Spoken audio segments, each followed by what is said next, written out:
Well, hospital porters, pride and dignity, stop the New World Order. Welcome to HPANWO TV. And the sun has come out. The sun's come out outside the static gallery here. Enjoy it while it lasts. Hey, look at that. Look, what's that symbol on there? There. Oh, that triangular symbol. It's the eye with the pyramid. It's the eye in the pyramid. CBS Fox, isn't it? I think that was on there in 2009, you know, when we were here all those years ago. I mean, so we got... It's a nice venue, like I said, but like the car parking's not the best in the world. But I should let people know, right? If you're here, if you come next time, we're in this venue, go up the road here near the cathedral. There's a huge free car park. It's just 5 minutes walk. I mean, there's a couple of cars that had to be moved because they're parked illegally. And I should warn you, Gary Heseltine is here. So what do you reckon? They're going to get some tickets. Yeah. Yeah, Gary Heseltine is in the house, so you know you might end up with some tickets on here. Well, we're getting a slightly. We've got a whole load of series to talk about animal mutilation, but there's three separate sessions on animal mutilation, so we thought we'd do them all in one go, but we never really got.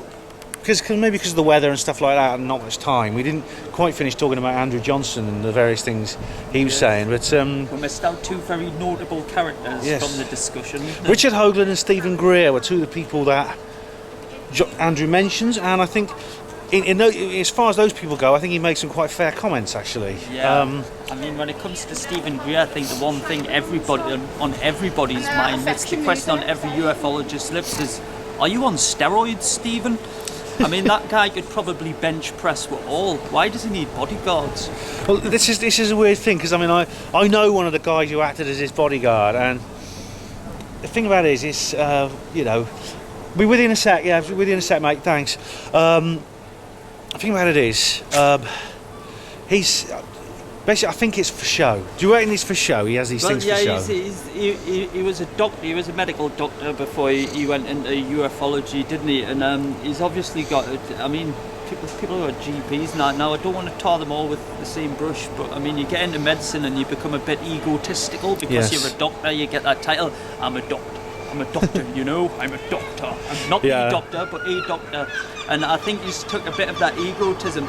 And like once the cameras were pointed at him and things like the Disclosure Project, it obviously swelled his head as well as his neck, his biceps, and whatever other muscles he's got in his body. Yeah. And he's kind of taken it from there. But I think he's this self-proclaimed showbiz star of hip hop.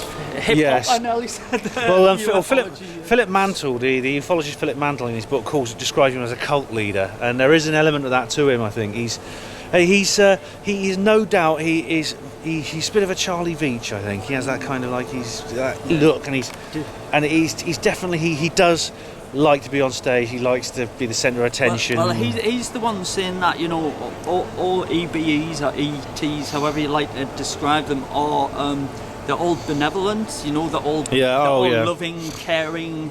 Got no kind of agenda or anything like that. They just want to help you out. And doesn't he run the CTD ranch as well? That's James Gilliland, but I mean he's involved in something similar called it's very similar to Gilliland. It's called the program. It's called the CE5 protocols, which is very, very similar to what Gilliland does, except Gilliland is slightly cheaper. Greer, go and stay on the CTD ranch. It's going to set you back a good few grand, really. Isn't I think the CTD ranch is here. It's if you can get yourself to Oregon or wherever it is where he is, it's quite reasonably priced. But Greer charges, I think, it's £500 or something. Yeah, ridiculous. well, Stephen Greer did a workshop in over by Stone in Wiltshire. I know that he did it in. I forgot whether it was 2010 or 2011. It was like £3,500 for a ticket. Yeah. I mean, like I say, that's a 5-star holiday to the Caribbean as far as I'm concerned. And there's something more. He won't teach you these protocols unless you pay the fees. And what's more, you had to sign a contract, which means he owns the copyright of any video or photographic evidence you produce, even if it's filmed on your own, with your own equipment, on your own film, on your own tapes. He owns the copyright. You have to hand that over to him. Shouldn't information be free as well? Because that's what Andrew Johnson was saying. You know, my book's available, free to download. I've got all this stuff free on my website. Yeah. So, you know, I think if you're making your stuff free, you do want it to be seen.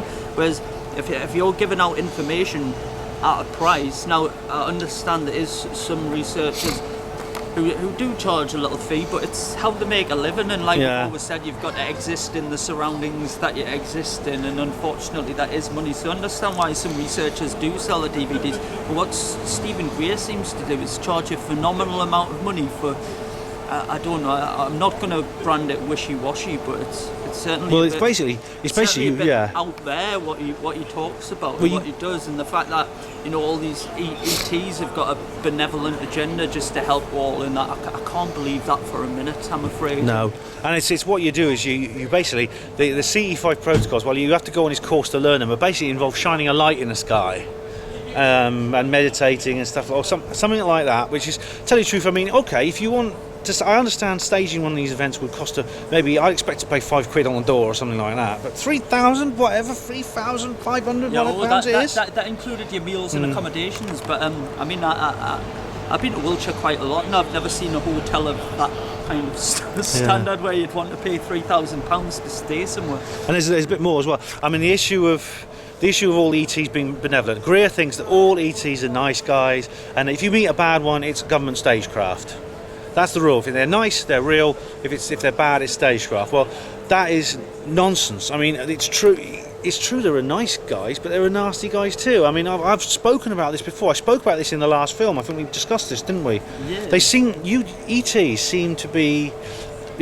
Seem to be very, very huge variety of them, as you'd expect if you consider in the scope of the region they're supposed to come from, outer space, other dimensions, and they seem to have a wide variety of agendas, and they seem to have a wide variety of motives, and behaviour. Their behaviour varies enormously as well. And I think I've got a good segue into the next part, which borders on Richard Hoagland. Right, yes. Well, if your viewers have heard of a fellow called Drunvalo Melchizedek, he actually turned around and says, well, Star Trek had it right, the fact that higher life forms can't interfere with lower life forms.